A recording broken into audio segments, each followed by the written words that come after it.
उपासना जी। राधे राधे। राधे राधे महाराज जी।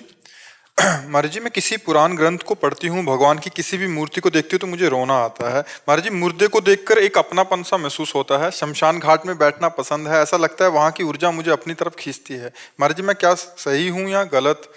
हाँ हाँ, बढ़िया है, बढ़िया है। मतलब ये आंतरिक वैराग्य का लक्षण होता है। जैसे श्मशान प्रिय होना, खंडहर प्रिय होना, या जैसे मुर्दा को मतलब शांत है ना, उसमें कोई हलचल नहीं हो रही है, तो शांत। और खंडहर आदि और जैसे श्मशान आदि, ये प्रिय लगना मतलब संसार के राग की कमी है, वैराग्य की उत्पत्ति हो रही है, ये अच्छा है। पर स्त्री शरीर में ऐसा ना करना कि जाते नहीं है, लेकिन ऐसा होता है कि अंदर से वो चीज ना महसूस होती है। हाँ, तो राग का नाश हो रहा है धीरे धीरे। जब वैराग्य की उत्पत्ति होती है ना, तो ऐसा ही मन होता है, इन्हीं स्थानों में प्रिय लगता है, क्योंकि इन स्थानों में शिक्षा मिलती है। नहीं महाराज जी, जैसे मैं बचपन से ना मुझे सपने नहीं आते, और जब आते हैं तो मुझे सिर्फ खंडर दिखते हैं। देखो, हमें सपनों का कोई महत्व नहीं, हम तो जागृत का महत्व नहीं रख रहे। हम तो जागृत की धज्जियां उड़ा रहे, तो स्वप्न क्या है? ये जरूर है कि नाम जप करो, तभी इसकी सार्थकता है। अगर नाम जप नहीं करती हो तो इसकी क्या सार्थकता है? आप सोचो। स्मशान भगवान शिव को भी पिए, स्मशान भगवान वास करते हैं शिव जी, चिता की भस्म लगाते हैं, मुर्दे की जो चिता भस्मा लेपो गरल मस्त, ये वैराग्य के लिए। पर वैराग्य की जो फल वृत्ति है वो भगवान में चित्त को जोड़ना है। नहीं, खाली वैराग्य से क्या मतलब हुआ? अब मान लो बहुत वैरागी हो और आपके अंदर भगवान का भजन नहीं है, तो फिर उससे मतलब क्या? आप समझना जरा, वैराग्य की पूर्णता भगवान के अनुराग में है। धनी वैराग उसी का जिसका भगवान में अनुराग हो गया। अगर अनुराग नहीं हुआ तो फिर वैराग नहीं। शास्त्र कहता है वैराग जगते भयो फिरे वैरागी, लेकिन वृंदावन रस में अनुरागी। प्रिया प्रीतम के चरणारविंद में, प्रभु के नाम में, प्रभु के रूप में यदि आसक्ति है तो वो वैराग्य धन्य। नहीं तो कोरा वैराग्य किसी काम का नहीं। मान लो मुझे समाज अच्छा नहीं लगता, एकांत प्रिय है, लेकिन हमारा उस समय भजन नहीं हो रहा, तो उसे मतलब क्या रहा? स्मशान में तो भूत प्रेत भी रहते हैं, नहीं रहते? सियार भी स्मशान प्रिय है, क्योंकि स्मशान में मुर्दे आदि की तो जो मांसाहारी कुत्ते हैं उनको भी वो प्रिय है, तो हमको भी प्रिय है। तो हम में उनमें यह अंतर है कि वो अपनी वासना की पूर्ति के लिए हैं और हम उपासना की पूर्ति के लिए। हमें संसार अच्छा नहीं लगता, और ये लगता सबकी अंतिम दशा यही है, इसलिए राधा राधा राधा राधा राधा राधा। हमारी बात समझ रहे? खूब नाम जप कीजिए। मेरा बस एक सवाल है, मेरा ये था कि जैसे मैं पूजा करती हूँ, कोई भी मूर्ति देखती हूँ, आरती करती हूँ, अखंड जलाती हूँ, तो मेरे ना आंसू नहीं रुकते, मुझे खुद से ही वो रोना आता है। कोई बात नहीं, अच्छी बात है, सात्विक हृदय का लक्षण है, पर ये अभी भगवत प्रेम नहीं है। अभी से हम भगवत प्रेम नहीं कह सकते। सात्विक भाव है, सतोगुण का लक्षण है, अच्छा है। इसे छुपाइए छपाइए नहीं, नहीं तो ये यहीं खत्म हो जाएगा। जो भागवतिक अनुभूतियां हैं उनको छुपाया जाता है। अगर कोई बात कहनी है तो पूर्व में बीती हुई, वो भी संत महात्मा और भगवान को बीच में लेके, और फिर दूसरे के कल्याण के लिए कही जाती है। वर्तमान की स्थिति को कभी व्यक्त नहीं किया जाता। अगर वर्तमान की स्थिति को, सात्विक भावों को, भक्ति के भावों को व्यक्त कर दिया जाए तो वहीं ठप हो जाएगा। ये एक नियम है, हमारी वाणियों में लिखा हुआ है। प्रिया प्रीतम की भक्ति, भगवान की अनुभूतियाँ, मंगलमय स्वप्न, संत महात्माओं के दर्शन, भगवत दर्शन आदि, ये सब छुपाए जाएं, व्यक्त ना किए जाएं कभी किसी के सामने व्यक्त। पर जो अहम होता है उसको चैन नहीं पड़ता, वो अपने सद्गुणों को, अपनी अनुभूतियों को बताना चाहता है, लेकिन दुर्गुणों को, दुर्व्यवहार को। ऐसा नहीं कि केवल यही पक्ष है, महीने में 2 पक्ष होते हैं, एक होता शुक्ल पक्ष और एक होता कृष्ण पक्ष। ऐसे ही अपने जीवन में 2 पक्ष हैं, एक है अज्ञान अंधकार का पक्ष और एक है ज्ञान प्रकाश का पक्ष। तो ज्ञान और प्रकाश पक्ष की सबकी जीवनी लिखी जाती है, लेकिन कभी कृष्ण पक्ष लिखा गया है अंधेरे का? वो तो छाती हमारी जानती केवल, समझ रहे ना? ऐसे ही अपने लोगों में 2 पक्ष जो हैं, तो कोई सभा में कृष्ण पक्ष की बात कहता है क्या? क्यों? क्योंकि अहम उसे छुपाता है और इसे छपाता है क्योंकि इससे सम्मान मिलने वाला होता है और उससे घृणित दृष्टि से देखा है ऐसा, तो फिर वो आम को बर्दाश्त नहीं होगा। और जबकि अपने दोषों को सभा में वर्णन करने से हृदय निर्विकार हो जाता है और अपने गुणों को वर्णन करने से हृदय विकारी हो जाता है। ये सिद्धांत है, कानून है अध्यात्म का। इसलिए हर उपासक से प्रार्थना है, अपने स्वप्न, अपनी अनुभूतियां, अपने मांगलिक विचारों को गुप्त रखा जाए, अपनी कमियों को संतों के सामने रखा जाए। मैं जब साधन में बैठता हूं तो मुझे ये परेशानी होती, जो अच्छाई है वो तो गुप्त करो, परेशानी बोलो। कौन सी समस्या आपको भगवान से मिलने में बाधा पहुंचा रही, उस समस्या का समाधान संतों से हम करा लेते हैं। और जो हमारे अंदर मांगलिक है उसे छुपा लेते हैं। वो धन तो हमारे पास है ही। आप बोलो लौकिक धन को आप कितना छुपाते हो? चेक जेब में डाले हो और सभा में खड़े होकर बता दो तो माने आपको? नहीं बताओगे, क्योंकि आपको पता है कि यहां से निकलना मतलब खतरे में डूबना। ऐसे भगवान के भजन को, भगवान की अनुभूतियों को, अपने प्यारे के मिलन की बातों को एकदम गुप्त किया जाता है। अब देखो, जब संतों से पूछा, जैसे हनुमान जी महाराज विभीषण जी कैसे परिचय बता रहे हैं, आगे परिचय बता रहे हैं, ज्ञानी नाम अग्रगण्यम मतुलित बलधामम बुद्धिमताम वरिष्ठम, ऐसा बोल देते। लेकिन क्या करें, असमय अधम सखा सुनु मोहु पर रघुवीर, मैं ऐसा अधम हूं। कैसा? प्रात ले जो नाम हमारा, तेहि दिन ताहि न मिले आहारा। असमय अधम सखा सुनु मोहु पर रघुवीर, मेरे ऊपर भगवान, मैं तो अधम। ये अपने गुणों को छुपा के, और हम लोग जब बात करेंगे तो अपने गुणों को बढ़ा के और दुर्गुणों को छुपा के, यही देहाभिमान का लक्षण है। देखो, आप जहां बैठे हो, प्यारे अध्यात्म का क्षेत्र है, वृंदावन, और निष्काम भाव से यहाँ अध्यात्म की केवल चर्चा, शुद्ध अध्यात्म की भागवतिक चर्चा। तो कभी आप अहंकार का ऑपरेशन कर रहे हो तो बुरा मत मानना कोई, क्योंकि यहाँ आए हुए सुधरने के लिए। आप जिस अध्यात्म में चल रहे हो उसकी ऊंचाई पर चढ़ने के लिए आए हो। अच्छा, अब हमको बताने के लिए, जैसे आप हमको कि हम भागवतिक हैं, हमको जैसे समझाना, तो हमने आपको सीधे भगवान माना है। हम आपको बता दें, हमारे सामने जो आता है वो मेरा सीधे भगवान होता है। इससे बड़ा पद आपको तो कोई दे नहीं सकता, सम्मान, ठीक है ना। आप प्रश्न ना करें, हमारे भगवान है, और आप अब प्रश्न करेंगे फिर आपको उत्तर मिलेगा, और जब उत्तर मिलेगा तो आध्यात्मिक होगा। ये वृत्ति हमारी अहंकार को पुष्ट करती है, जो हमें भगवान के मिलन में बाधा पहुंचाती है। हम सबको आंतरिक दुर्गुणों पर शासन करना है, मन और इंद्रिय और अहंकार, इस पर विजय प्राप्त करना है। तो हमको अपने सद्गुणों को छुपाना है और दुर्गुणों को प्रकाशित करना है। हमारे अंदर दुर्गुण भी है ना, ईमानदारी से देखो, क्या हम कभी व्यक्त करें किसी संत महात्मा, किसी सभा में माइक से, वो दृष्टि जे ही पड़ेगी महात्मा की, तो वो नीचता तो गई ही, और आपके जो सद्गुण है और प्रकाशित हो जाएंगे।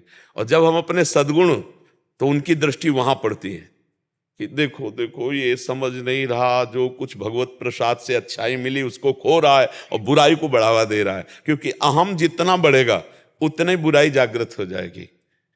संस्कृति मूल शूल प्रद नाना, सकल शोक दायक अभिमाना, ताते करें कृपा निधि दूरी, सेवक पर ममता ति भूरी। ये अच्छा, क्या होता है कि लोग थोड़ा बड़ाई चाहते हैं। वाह, आपके अच्छे स्वप्न दें, वाह, आपको भगवान की मूर्ति देख के रोना, धन्य जीवन आपका। हम ऐसा बोल सकते हैं, लेकिन नहीं बोले, क्योंकि हम चाहते हैं कि असली में आप भगवान का प्रेम प्राप्त करें, असली में आप भगवान को देखें, असली में आपका जीवन भागवतिक हो जाए। अभी त्रिगुण माया के अंतर्गत है, वास्तविक प्रेम त्रिगुणातीत होता है, वास्तविक भगवत साक्षात्कार त्रिगुणातीत होता है। सत्य स्वरूप जी, हैदराबाद से।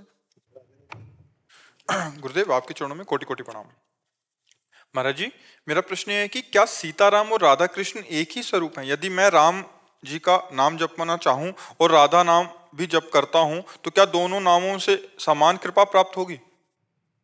समान, भगवान के सब नाम सब समान सामर्थ्यशाली हैं।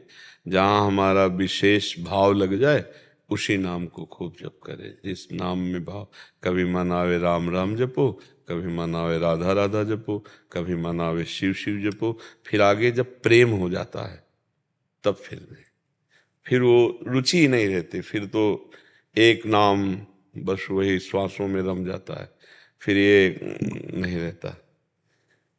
जैसे हमने विनोद में कहा कि लड़की 10 फोटो देखती है जब तक ब्याह नहीं हो जाता, नहीं, और ब्याह होने के बाद 10 फोटो रखे तो फिर उसको डांटा जाएगा, नहीं अब क्यों रखती है तो चल एक जिससे ब्याह हुआ उसी से। तो ऐसे साधारण भक्ति, फिर जब प्रेम लक्षणा भक्ति का प्रादुर्भाव होता है तब रसना कटो जो अन रटो, निरख अन फुटो नैन, श्रवण फुटो जो अन सुनो, श्री राधा जस बहन।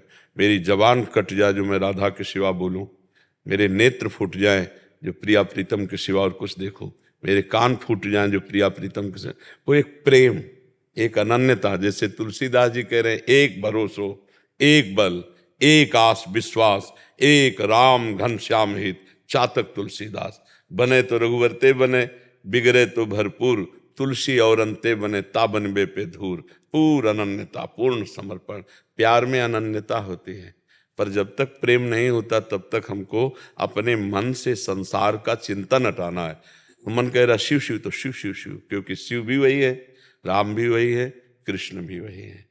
तत्व एक है, अवतार रूप लीला अनेक है उनके। हरि अनंत, हरि कथा अनंता, उनके नाम अनंत, उनके रूप। इसीलिए भगवान का कोई आज तक पार थोड़ी पार पाया है। ऋषि मुनि शेष वेद, कोई वेद भी नेति नेति कह देते हैं। अथाह अगाध भगवान है, चाहे ज्ञान समुद्र कहो, प्रेम समुद्र कहो, वैराग्य समुद्र कहो, श्री लक्ष्मी संपन्न समुद्र को, जो जिधर देखो उधर अगाध है भगवान, है ना। तो भगवान के अनंत नाम हैं। जैसे हम जल, वारी, तोय, सलिल, वाटर, तो समझने वाला समझ रहा है ना, एक ही को पुकारा जा रहा है। जल पानी को पुकारा जा रहा है ना, ऐसे ही राम कृष्ण हरि शिव राधा देवी, जो भी नाम वो सब एक है। समझने वाला समझ रहा है, एक कोई पुकारा जा रहा है, ठीक है। तो किसी भी भगवान का नाम जब हम लेते हैं तो हमारा मंगल ही होता है। भाव कुभाव अनखालशहु, नाम जपत मंगल दिशि दशहु। जैसे बने तैसे हम अपनी जबान से भगवान का नाम लें और उनसे प्रार्थना करते रहें कि हमारी बुद्धि शुद्ध हो। जरा सी बुद्धि अशुद्ध हो जाए, ऐसे केस में फंसा दे, पूरा जीवन जेल भोगो। जरा सी गलती हो गई तो पूरा जेल। क्या हुआ, बोले मन नहीं काबू कर पाए, इंद्री नहीं काबू कर पाए, बुद्धि, तो बुद्धि गलत चेष्टा कर दी और उसका परिणाम पूरे जीवन बर्बाद हो जाए। लड़ाई हो गई, मारपीट हो गई, हत्या हिंसा, खत्म जीवन। सारा खेल बुद्धि का है। अगर बुद्धि भगवान में लग जाए तो बड़ा बढ़िया जीवन संसार में कटे। इस संसार में भी देखो, नशाहीन जीवन पहला देवता का जीवन है। जिसके जीवन में कोई नशा नहीं है वो पहली दैवी संपदा का सुख भोग का अधिकारी है। और जिसने कभी किसी के साथ पाप आचरण नहीं किया, व्यभिचार नहीं किया, वो भगवान की भक्ति में पहले अग्रसर होने का अधिकारी है।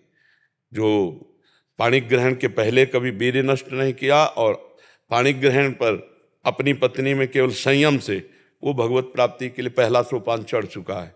कितना कठिन है आज का समय। अब सोचो, ब्रह्मचर्य किताबों में लिखा रह गया, वो तो कुछ चर्चा होती है तो कुछ नौजवान इस विषय में उत्साहित होते हैं, नहीं तो डॉक्टर और ऐसे ऐसे सीरियल, ऐसे फिल्म बन गए जिससे ब्रह्मचर्य नाश करना ही मतलब एक सुख समझा जाता है, एक आनंद समझा जाता है। नहीं नहीं, जीवन को परम उन्नतशील बनाने के लिए ब्रह्मचर्य की अत्यंत आवश्यकता है। नाम जप और ब्रह्मचर्य कुछ भी हो सकता है, जो चाहो कर सकते हो। जिसका आचरण पवित्र है और जो भगवान के सुमिरन में लगा हुआ है वो भगवान का प्रिय दास। और जो भगवान को रिझा ले तो फिर क्या, अनंत ब्रह्मांडों के स्वामी भगवान है। तो इसलिए संयम से रहो, कोई नशा न करो, पवित्र भोजन पाओ और धर्म की कमाई से जितना सुख ले सको वो भगवद अर्पित करके लो। अधर्म की कमाई का कभी भी फ्री मिले तो भी चाह मत करना, नहीं वो नाश कर देगी। जीवन बहुत कीमती है, बहुत कीमती जीवन है।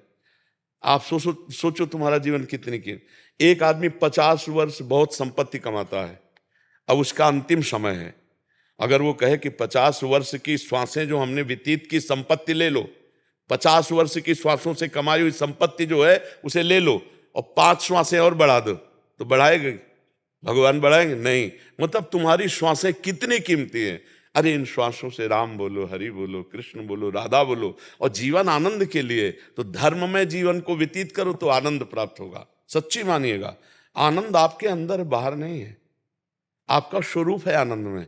ईश्वर अंश जीव अविनाशी, चेतन अमल सहज सुख राशि। देखो, पवित्र विचार और थोड़ा भगवान का चिंतन करके अभी आनंद आ जाएगा। देखो, गृहस्थी में भी आनंद, अपनी पत्नी से प्यार है, अपने पति से प्यार है, दोनों पवित्र हैं, दोनों मिलके चल रहे हैं। कितना सुंदर गृहस्थी। बच्चों को सुशील सज्जन, उनको पढ़ाना लिखाना, धर्मयुक्त उनकी चेष्टाओं को संभालना, कितना बढ़िया गृहस्थ जीवन है। अब आधुनिकता में बच्चे बह जा रहे हैं, अपने लोग चरित्रहीन हो रहे हैं, व्यसन का अधिकार खोपड़ी पे बढ़ता चला जा रहा है, धन कैसे आवे, बस यही आसुरी प्रवृत्ति को अध्यात्म रोकता है। जब तक साधु संग नहीं होगा, शास्त्र स्वाध्याय नहीं होगा, तब तक इस आसुरी प्रवृत्ति को रोका नहीं जा सकता। आसुरी प्रवृत्ति जीव का नाश कर देती है। तो दैवी शक्ति, दैवी संपदा आपके अंदर है, उसे जागृत करना है। इतनी जोर की सामर्थ्य है कि हर कष्ट को आप मुस्कुरा के सह सकते हो, हर कष्ट को।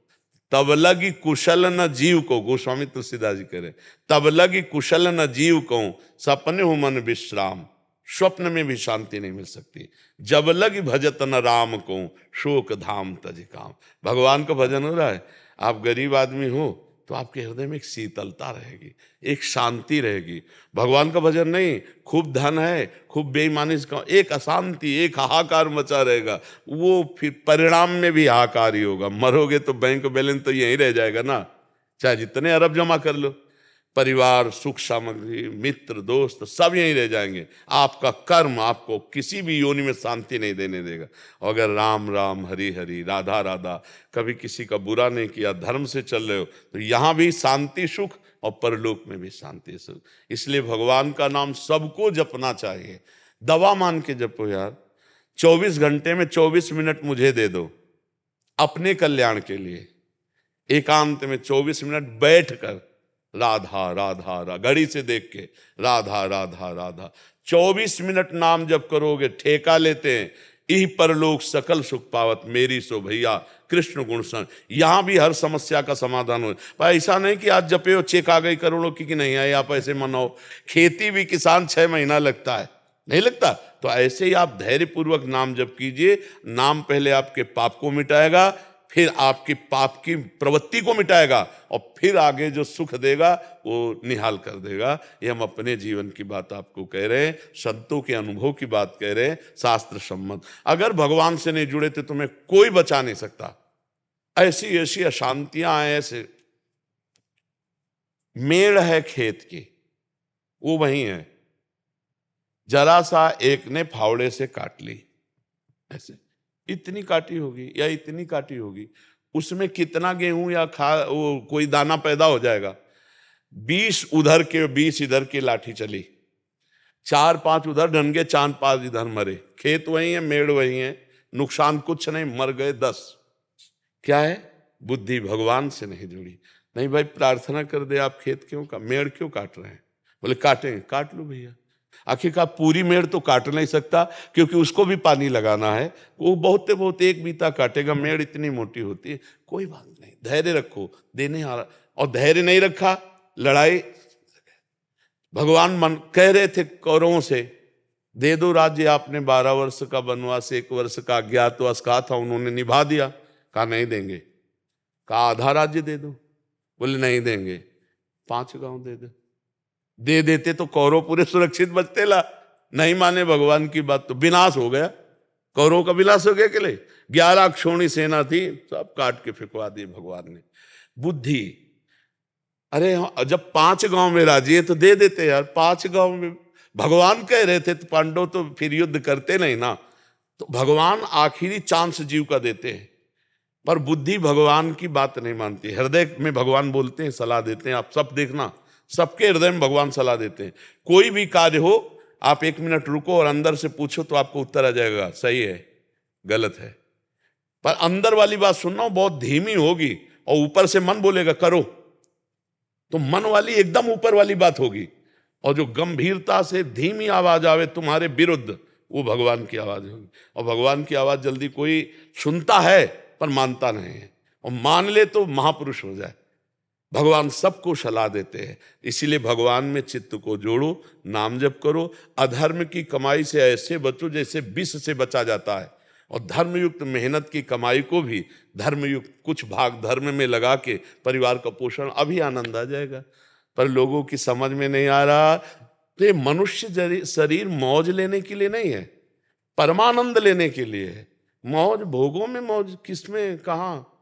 सुअर कुत्ता भी तो वही भोग भोग रहे हैं। तुम मनुष्य शरीर प्राप्त करके बड़े भाग मानुष तन पावा, और वही तो फिर मौज कहाँ?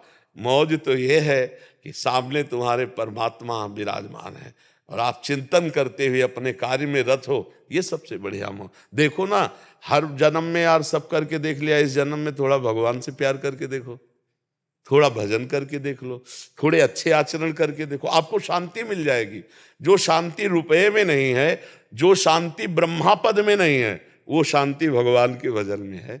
इसलिए खूब नाम जप करो, जो प्रिय लगे। शिखा जी मुंबई से। राधे राधे गुरु जी। गुरुदेव आपके चरणों में कोटि कोटि प्रणाम। गुरुदेव, श्रीमद् भगवत गीता में उस एकमात्र परम शक्ति ने कहा है कि इंद्रियों में मैं मन हूं। इसका तात्पर्य समझाने की कृपा करें, और इस लौकिक जगत में व्यवहार में सारा खेल इस इंद्रियों मन द्वारा ही। इंद्रियों में मैं मन हूं, तो मन के दो विभाग हैं, एक विभाग है सत और एक विभाग है असत, जिसे एक अच्छी सोच कहते हैं, एक बुरी सोच कहते हैं। अच्छी सोच में भगवान बैठे हुए हैं और बुरी सोच में हमारी वासना बैठी हुई है। तो जब हमारी वासना बुरी सोच करती तो उसी मन से उत्तर आता है, एक गलत है, आता है ना, एक गलत है। और जब बुरा हो जाएगा तो एक जलन होती उसी मन में। अगर वही मन जो बुरा कराने वाला था, फिर बाद में जलाता क्यों? बाद में जो जलाता है वो वाला जिसमें भगवान बैठे हुए हैं, इंद्रियाणाम मनश्शास्मी, उसमें भगवान जलाता है, यार बहुत गलत हो गया, अब कभी नहीं करूंगा। पर इंद्रिय संयम न होने के कारण संयोग बनते ही फिर पुनः होकर बैठता है, बार बार वो पतित होता है, बार बार अंदर का मन जो उसे कोसता है, जलाता है, फिर वो धीरे धीरे शांत होने लगता है। जो अच्छा मन है ना, वो सलाह देना बंद कर देता है, गलत मन की बाढ़ आ जाती है। जैसे बुद्धि में कुबुद्धि होती है, एक सुबुद्धि होती है। रावण जी को भी विष्णु जी कह रहे, भगवान का पार्षद है रावण, कोई दूसरा नहीं है, बस थोड़ी सी कुबुद्धि आ गई, पर स्त्री गमन की भावना प्रचंड हो गई, इसी के कारण उसको राक्षस कहा गया, नहीं तो उत्तम कुलपुलस्त करना थी। तो विभीषण जी कह रहे हैं कि सुमति कुमति सबके उर रहें, कह रहे तू उर कुमति बसी विपरीता, तुम्हारे ऊपर कुमति का प्रभाव छा गया है, तुम मान ही नहीं रहे हो। जहां सुमति तहाँ संपत्ति नाना, और जहां कुमति तहाँ विपत्ति नाना, घोर विपत्ति भोगना पड़ेगा, आपकी कुमति जागृत हो चुकी। ऐसे सुमन और कुमन है। जो सुंदर मन है आज भी आपके हृदय में वो सत प्रेरणा करता है, गलत हो जाने पर वो जलन महसूस करता है, लेकिन ज्यादा गलत करते रहोगे तो जलन खत्म हो जाएगी, उपदेश खत्म हो जाएगा और आप नष्ट हो जाएंगे। तो मन के दो विभाग हैं, एक सत और एक असत। तो जो सत पक्ष है वो भगवान का है। अब हमको क्या करना, उसकी प्रेरणा से पूरे मन को सत बना देना, बस यही भगवत प्राप्ति है। जहां मन की तरंग मार ले, बस हो गया भजन। जो मन में गंदी वासनाएं उठती उनको मार दो, उनके अनुसार ना करो, तो आप देख लो आपका मन निर्मल होने लगेगा। जहां पूरा मन निर्मल हुआ भजन भाव के प्रताप से, तो उसमें पूरे में भगवान जागृत हो जाते हैं। निर्मल मन जन सो मोहि पावा, मोहि कपट छल छिद्र न भावा। तो तुम्हारे मन में ही भगवान है और तुम्हारे मन में ही राक्षस है। दो भाग हैं उसके, असत पक्ष और सत पक्ष। जैसे भगवान की छाती से धर्म प्रकट हुआ और पीठ से अधर्म प्रकट हुआ, ऐसे ही उसी मन में एक में भगवान वास करते हैं और एक में वासनाएं भरी हुई है। तो भजन के बल से वासना वाले को पवित्र कर देना है। तो जहां पवित्र हुआ तो पूरा मन पवित्र हो गया, तो मन में पूरे में भगवान प्रकट हो गए। अब मन श्री कृष्ण, बुद्धि श्री कृष्ण, चित्त श्री कृष्ण, अहम श्री कृष्ण, तो जिधर देखे उधर श्री कृष्ण, जित देखूं तित श्याममय हो गया, भगवत प्राप्ति हो गई। भगवान का साक्षात्कार हो जाएगा। पूरे जीवन साधना इसी बात की है कि मन में कोई गंदी बात न रह जाए, कोई धर्म विरुद्ध बात न रह जाए। और नाम जपने का मतलब है असत वासनाओं को भस्म करना। जितना नाम जप करोगे उतनी गंदी बातें बढ़ेगी, ऐसा आपको दिखाई देगा, पर वो बढ़ती नहीं है, वो नाम जप के प्रभाव से नष्ट होती हैं, मन निर्मल होता है। किसका प्रश्न था, समझ पाए आप? समझ पाए आप जी? पूनम जी आगरा से। श्री हरिवंश गुरुदेव, आपके चरणों में कोटि कोटि प्रणाम। महाराज जी, यदि किसी जीव की वृंदावन वास की प्रबल कामना हो, अंतिम समय भी यही कामना हृदय में धारण किए शरीर छूट जाए, तो उसकी क्या गति होगी? वृंदावन आएगा, दिव्य वृंदावन की प्राप्ति होगी। वृंदावन को चिंतवन यह दीप उर्बारी, कोटि जन्म के अगत में काट करे उजियार। जो वृंदावन का चिंतन करता है, जैसे प्रगट वृंदावन में आप आए, आप पूरी परिक्रमा लगाएं, अपने दिमाग में बसा लें यमुना जी, बिहारी जी, राधा रमण जी, राधा वल्लभ जी, ऐसे दिमाग में और आप वहाँ दूर रह करके रोज वृंदावन का चिंतन कर रहे हैं और अंदर उल्लास रखते हैं, कब वृंदावन जाऊं, कब वृंदावन वास करूं, कब वृंदावन। ये वृंदावन वृंदावन चिंतन तुम्हारे करोड़ों जन्मों के पाप का नाश कर देगा। और वृंदावन का चिंतन करते हुए यदि आप कहीं दूर देश में मरेंगे तो आपका अंतिम परिणाम वृंदावन ही होगा, आपको वृंदावन की ही प्राप्ति होगी। ये सिद्धांत है, ये सिद्धांत। वृंदावन की निष्ठा की इतनी जोर की बात है कि हमारे राधा वल्लभी संप्रदाय के एक हरिदास तुलाधार नाम के महापुरुष थे। तो राधा वल्लभ जी को अपने साथ रखते थे डोला में। तो जगन्नाथपुरी संत दर्शन के लिए गए। तो वहाँ जब जगन्नाथपुरी में संतों तो खूब आनंद कीर्तन, संतों के बीच में, नीलाचल भगवान का धाम है। तो एक दिन एक ज्योतिषाचार्य जी दर्शन करने आए। तो उन्होंने कहा, संत भगवान, आपके मस्तक की रेखा पढ़ के मैं बता रहा हूं कि 2 दिन रह गए हैं आपके शरीर के पूरा होने के। और 2 दिन? मेरा तो व्रत था कि मेरा शरीर वृंदावन में छूटेगा। उन्होंने कहा नहीं नहीं नहीं, तुरंत डोला उठाओ और चल पड़े। अब जगन्नाथपुरी कोई यहाँ थोड़ी है, वृंदावन से बहुत दूर। अब पैदल आना था डोला में राधा वल्लभ जी, तो रोज भोग लगाते हुए पैदल आए 2 महीने में कीर्तन करते हुए। आके स्नान करके जे ही राधा वल्लभ जी के दर्शन के प्राण निकल गए। मतलब जाना तो उनको 2 ही दिन में था, लेकिन उनकी निष्ठा, उनका भाव, भगवान के प्रति समर्पण, धाम के प्रति, तो 2 दिन 2 महीने में, 2 महीने में वो पूरा। जब हम दिव्य निष्ठा रखते हैं तो भगवान प्रारब्ध को भी मेट देते हैं। प्रारब्ध हमारे पूर्व कर्म होते हैं, कोई देवता थोड़ी होता है। तो भगवान से अगर हम कहीं दूर देश में भगवान का चिंतन कर रहे हैं तो भगवान की प्राप्ति होगी। वृंदावन का चिंतन कर रहे हैं तो वृंदावन की प्राप्ति होगी। हिरण का चिंतन जड़ भरत जी ने किया तो हिरण की प्राप्ति हुई कि नहीं हुई? तो ये हम वृंदावन का चिंतन करेंगे, निश्चित वृंदावन की प्राप्ति होगी। वीना शर्मा जी दिल्ली से। जय श्री राधे। श्री राधे महाराज जी, आपके चरणों में कोटि कोटि प्रणाम। प्रभु जी, मेरा ठाकुर जी की कृपा से वृंदावन में उन्होंने वास दिया है, दिल्ली में भी है। प्रभु जी, मैंने यहाँ से एक तुलसी जी अपने दिल्ली नहीं नहीं, ये हमारी प्रार्थना है। यहाँ की किसी लता को, किसी जीव को आप वृंदावन के बाहर मत ले जाइए। हम क्षमा चाहते हैं, ये अपराध है। चाहे गिरिराज जी हो, चाहे तुलसी जी, रज ले जाओ, चरणामृत ले जाओ, यमुना जल ले जाओ, प्रसाद ले जाओ, वस्त्र, पोशाक, मुकुट, ये सब जो चाहे, लेकिन किसी भी जीव को नहीं, और गिरिराज जी महाराज को नहीं। तुलसी जी तो वहां से लाओ, दिल्ली से यहाँ लगा दो, सौभाग्य। अब वृंदावन अपने घर आ गए, घर से बाहर ले जा रहे हो। आप सोचो कितना तप किया होगा उस तुलसी जी ने जो वृंदावन में, और आप उसे दिल्ली ले जाओ। ऐसी कोई गलती मत करना। यहाँ किसी जीव को, पशु पक्षी को, यहाँ की लता को ना काटो, ना मारो, और ना उनको यहाँ से ले जाओ, यहीं छोड़ दो। हाँ, ये मतलब यहाँ से जब बाहर जाए तो बहुत सावधानी से देख ली, कोई चीटी वीटी तो वृंदावन की नहीं जा रही साथ में। तो पहले ही स्टेशन के पहले ही सब यही जीव को, ये ब्रजभूमि है, मथुरा मंडल में ही छोड़ दे, यहाँ के किसी जीव को बाहर न ले जाए। कि तो तुलसी जी तो बहुत परम पवित्र है, उन्हीं का धाम है, वृंदा सखी का धाम है। तो हमें लगता है कि अगर आप पुनः स्थापित कर देंगे तो ज़्यादा अच्छा रहेगा, दिल्ली से पुनः ला करके वृंदावन में। वो कह रहे हैं कि वहां सूख गई गुरु। हाँ तो कैसे वहाँ कैसे वृंदावन की वहाँ कैसे रह जाएंगी? प्रभु जी अपने घर से यहाँ से अपने वहां पर भी मैं ठाकुर जी देखो अनजाने में हो गया, इसलिए उन जो सूख गए उनको भी लाके श्री यमुना जी के पावन तट पर रज खोद के और ऐसे उनको समाधि दे दो और प्रार्थना कर दो, तो प्रभु अनजाने की बात को क्षमा करते हैं। अब ये बात हजारों लाखों लोग सुनेंगे, तो इस बात को जान के यहाँ से कोई भी ऐसे जीवात्मा को बाहर न ले जाया जाए, चाहे वो वृक्ष रूप में ही क्यों ना हो। जी अनुराग जी दिल्ली से।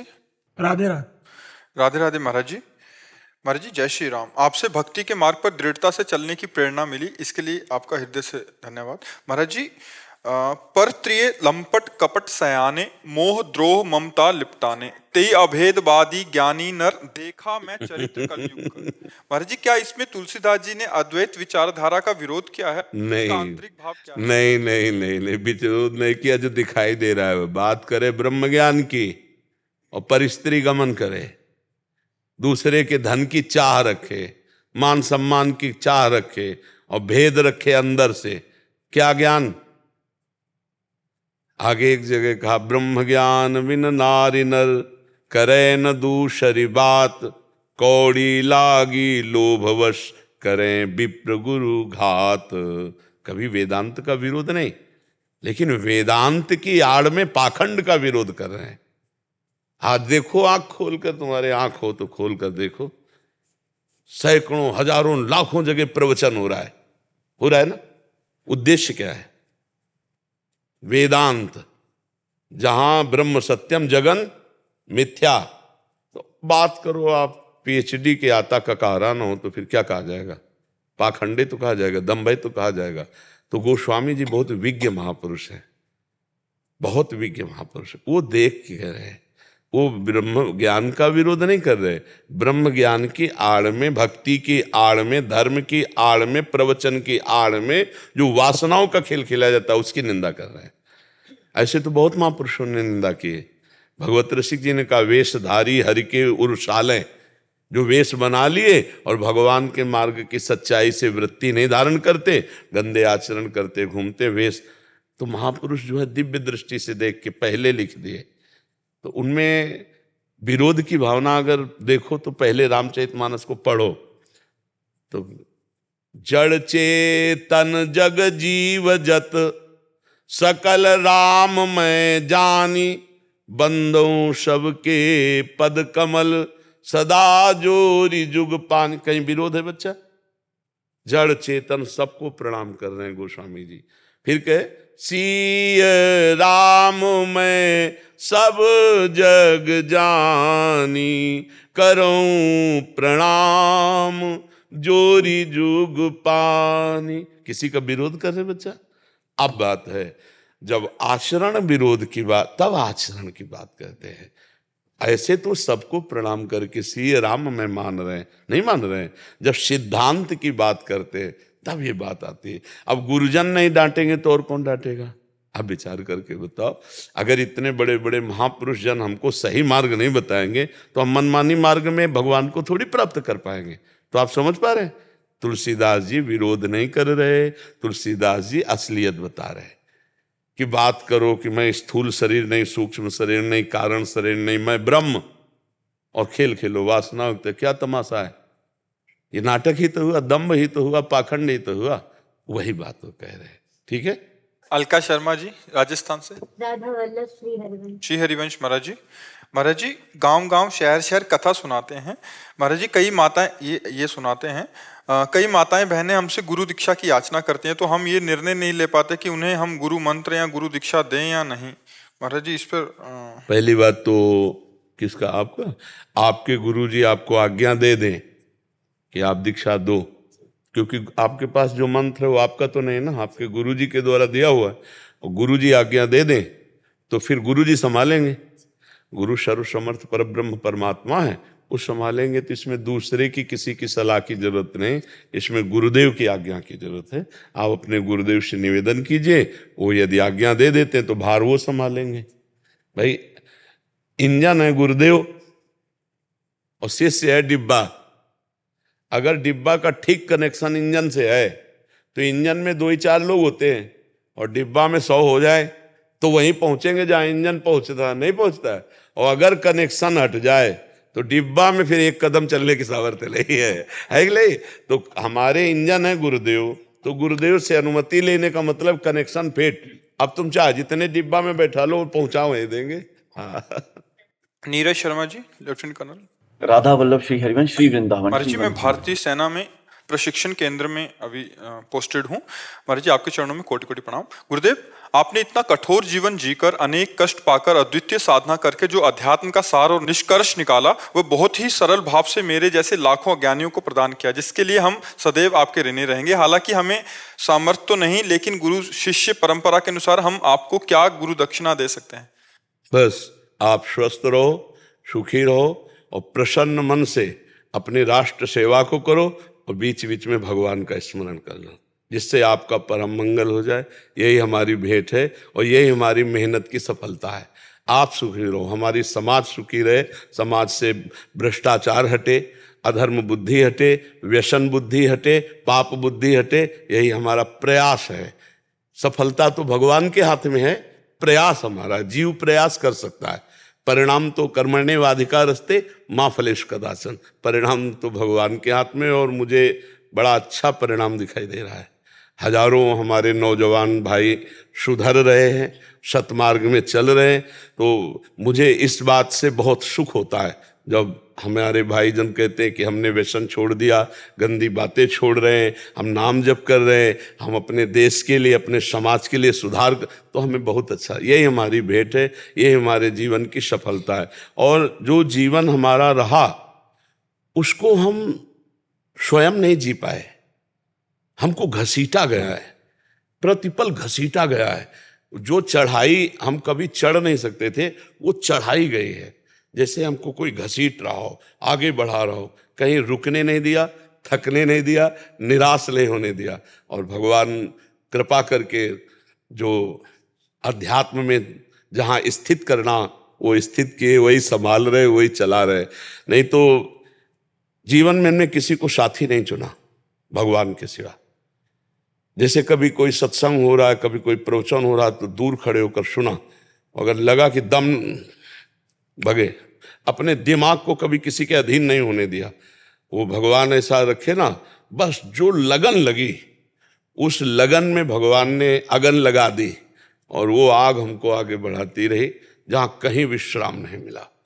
हमारा जब लक्ष्य बड़ा होता है तो छोटे मोटे सुख, छोटी छोटी अनुभूतियाँ, छोटी मोटी सर्दियाँ, ये सब कुछ समझ में नहीं आती। ये सब क्या है, कूड़ा करकट, हमको इससे नहीं, हमें तो वो चाहिए। तो ऐसे वो एक चाहत लग गई बचपन से कि मुझे भगवत प्राप्ति करनी है। बस फिर कोई खान पान, विश्राम, पद प्रतिष्ठा, महांतगिरी, वैभव, ये सब, ये मात्र भी 8-10 वर्ष का है। ये जो चल रहा है ना, चूंकि अब फिल्म की आखिरी चल रही है, दोनों किडनी फेल है भगवान जैसे, तो अब ये भगवान को करवाना था, भगवान को एक करवाना था, इसलिए ये हो गया। नहीं 8-10 वर्ष पहले तक अपनी जीवनी यही रही है कि जो मांगा और खाया, और एकांत छोटी सी कुटिया, ऐसे श्री जी, ऐसे हम लेटे हुए पैर फैलाएं तो पूरा पैर नहीं फैलेगा, बस छोटी सी एक, जैसे लोगों के बाथरूम होते हैं, बस उतने में जीवन।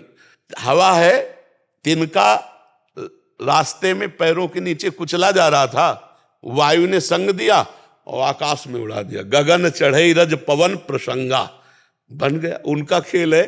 तो अब ये जो जीवन का अनुभव था, अब हम मर जाते चुपचाप छुप करके तो हमारा काम तो हो गया, लेकिन वो एक गुप्त रहता।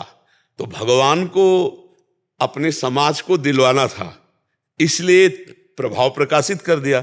नहीं, हम वृंदावन वासी, हम कभी कहीं जाते नहीं, भला कैसे कोई जान, आज देश विदेश बातें सुनता है तो ये चल पड़ा ना, ये सब भगवान की व्यवस्था है। नहीं, हम अपने वृंदावन से कितना भी चीखते, हमारी आवाज वृंदावन के बाहर नहीं जाती, नहीं जाती ना। ये यंत्रों के, आधुनिक यंत्रों, कलयुग की जय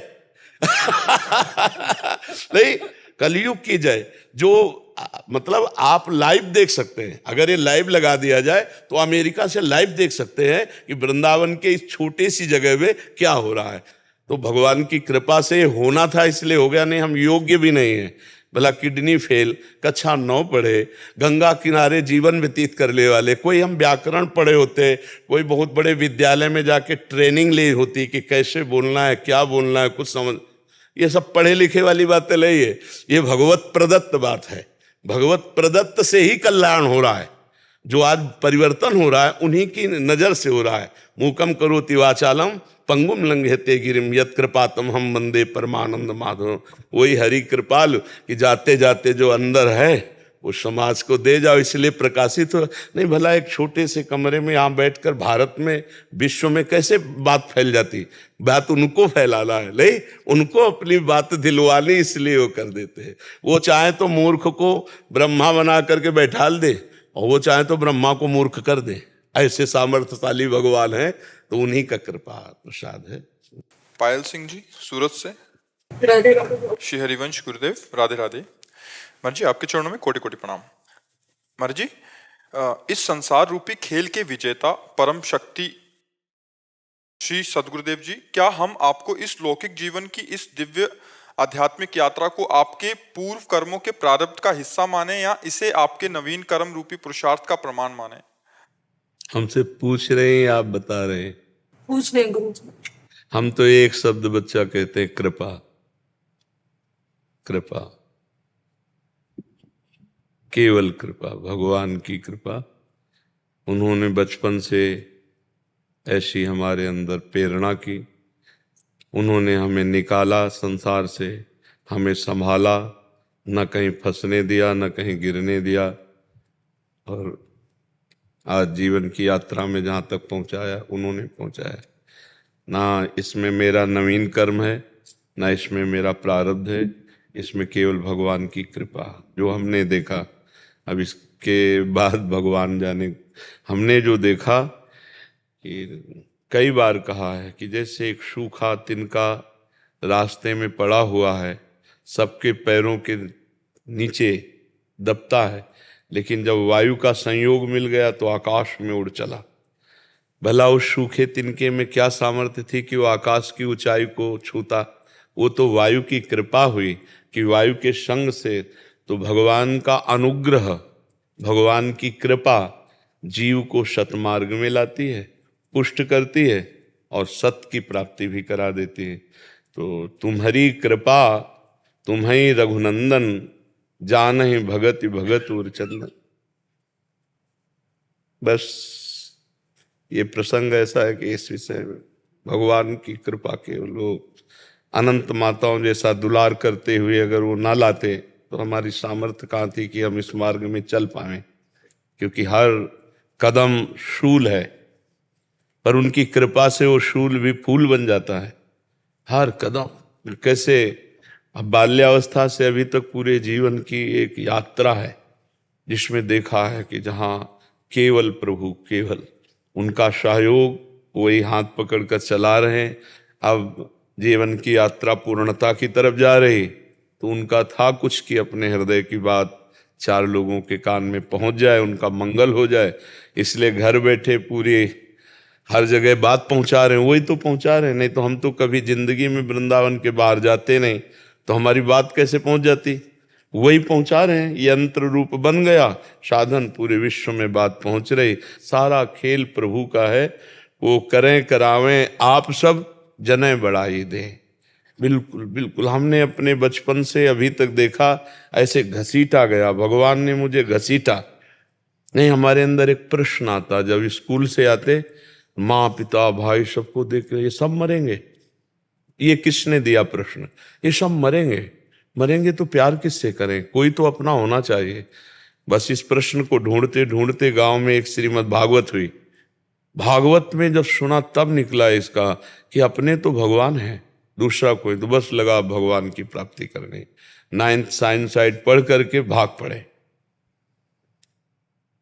बस उस कदम से और आज तक जिसने हाथ पकड़ा वो केवल भगवान ही हम हृदय से जानते। ये तो अभी चंद मात्र 10-12 वर्ष की बात है जो तुम देख रहे हो।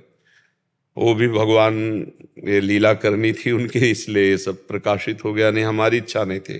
पर अपनी इच्छा थोड़ी होती है, भगवान की इच्छा थी कि संसार जाने, तो ये सब प्रकाश होना। ये हमारी इच्छा अंदर की यही थी कि हम ऐसे जीवन करके निकल जाएं कि कोई जाने ही ना कि कोई महात्मा, कोई भक्त, कोई भगवान, ऐसे नहीं। और वो होए सोई जो राम रचि रखा, भगवान ने जो कर रखा है और उससे जगत का मंगल हो रहा है, इसलिए हम ये और भगवान की इच्छा का सपोर्ट हो रहा है कि अगर केवल प्रवचन और रुपया पैसा कमाना और ये सब बात होती, जिंदगी में हम इसे स्वीकार नहीं करते। हमारा जीवन केवल एक शब्द है, कृपा। कृपा से जीवन हमारा, ना हम कहीं प्रारब्ध कर्म एक किडनी है, प्रारब्ध कर्म का एक किडनी। माँ के गर्भ से ही इस रोग का सृजन हुआ। पूरे जीवन की तुम्हें बात कहता हूँ, वृंदावन की छोड़कर कभी ऐसे भोजन नहीं पाया कि जैसे कोई बना के देता जा रहा हो, हम पा रहे। बचपन से जब से माँ के हाथ से पा के निकले होंगे, दोबारा वहाँ पाया नहीं, दोबारा वहाँ गए नहीं, और कभी किसी की रसोई में बैठ के नहीं पाया। जो ऐसे भिक्षावृत्ति से मिला, गंगा किनारे देव मंदिर, विद्यालय, बस इसके अलावा हम किसी के घर नहीं सोए, कभी किसी की रसोई में ले बैठे। अब ये कि आखिरी जीवन के पल हैं, अब दोनों किडनी फेल है, जय दिन भगवान को सेवा लेना है, तय दिन ये व्यवस्था उनकी चल रही है। ये उनका खेल है, उनका खेल। सारा खेल हमने, मतलब देखो, जैसे आप प्रकृति से युक्त होकर अहम से सोचते हो ना, तो आपको लगेगा मैंने किया, और जब आप उसी अहम को परमात्मा में, तो जैसे अर्जुन के रथ की बागडोर भगवान संभाले ना, बिल्कुल हमें ऐसे दिखाई देता मेरे जीवन यात्रा को मेरे श्री कृष्ण अपने हाथ में लिए हुए चला रहे हैं। नहीं तो ऐसी स्थिति में ये सब नहीं होता जो हो रहा है ना, ये ऐसी स्थितियों में नहीं होता, ये तो भगवान के बल से। और बहुत आनंद है, हम तुम्हें कैसे बताएं। आनंद इतना है कि उसी आनंद के बल से हम जीवित हैं। आनंद ही आनंद। अगर हमने जीवन भगवान को दिया है तो मृत्यु का ऐसे पाई भर भय नहीं मुझे। पाई मतलब होता ना कि एक रेख तो भय होना चाहिए, एक रेख भय नहीं, चाहे अभी दिल फेल हो जाए, चाहे अभी मृत्यु हो जाए, इसका कोई परवाह नहीं, क्योंकि अपना काम जिस लिए हमारा जन्म हुआ था वो हमारा काम हो गया। तो अब जैसे अपना काम हो जाए, घर में आराम से बैठे इंतजार कर रहे, बुलावा आवे चल दे। पूरा जीवन का निष्कर्ष जो था, जो मिलना चाहिए था, वो बात बन गई। हम प्रभु के हैं, प्रभु हमारे हैं, और हमारे जीवन की बागडोर प्रभु ने ले ली। अब हमें कोई चिंता, कोई शोक, कोई भय नहीं है। और वही हम बात आप सबको अपनी बताते हैं, पढ़ी लिखी बात नहीं, जो हृदय में बात है, जिसको हमने अनुभव किया, जिसको देखा, जिसको समझा, वही बात आपको बताते हैं कि आपका जीवन परम सुख के लिए है। इन क्षुद्र भोगों में लग करके, परमात्मा से विमुख होकर के, फिर वही जन्म, फिर वही मरण, फिर कब तक भोगते रहेंगे, कब तक मरते रहेंगे। कितनों को प्यार किया कितने जन्मों में, कौन मेरा साथी रहा। अभी शरीर छूटा, फिर नया परिवार, फिर नया मकान दुकान, फिर मरो, फिर नया, कब तक चलता रहेगा। कोई तो शाश्वत प्रेमी होना चाहिए, नित्य प्रेमी होना चाहिए, जो जन्म जन्म मेरा साथ निभाए, वो हरि हैं। वो ये स्त्री पुरुष शरीरधारी नहीं। शरीरधारी नहीं कहते जन्म जन्म हम साथ निभाएंगे। जन्म जन्म कहाँ, इस शरीर छूटा, खत्म खेल। जीव जहाँ भेजा जाएगा वहीं जाएगा। स्वतंत्र परमात्मा तो है नहीं कि वो तुमसे जाके मिल जाएगा। वो केवल परमात्मा एक है जो जन्म जन्म का मित्र होता है।